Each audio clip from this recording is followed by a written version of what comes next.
అందరికీ నమస్కారం అండి. శ్రావణి కాజా ఛానల్‌కి స్వాగతం. ఈరోజు మనం ములక్కాడ టమాటా కూర ఎలా వండుతామో చూద్దామండి.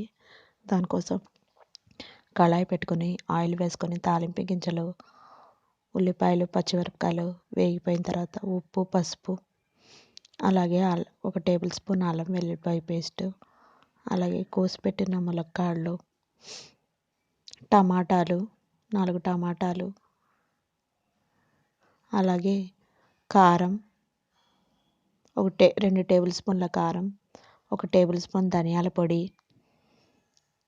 అలాగే 1 టేబుల్ స్పూన్ గరం మసాలా ఏసుకొని కొంచెం వాటర్ ఏసుకొని ఉడికించుకున్న తర్వాత కొత్తిమీర ఏసుకొని దింపేసుకోవాలండి. అంతేనండి. ములక్కాడ టమాటా కర్రీ రెడీ. మీకు మా ఛానల్ నచ్చినట్టయితే లైక్ చేయండి, షేర్ చేయండి, సబ్స్క్రైబ్ చేయండి. Thank you friends. Thanks for watching.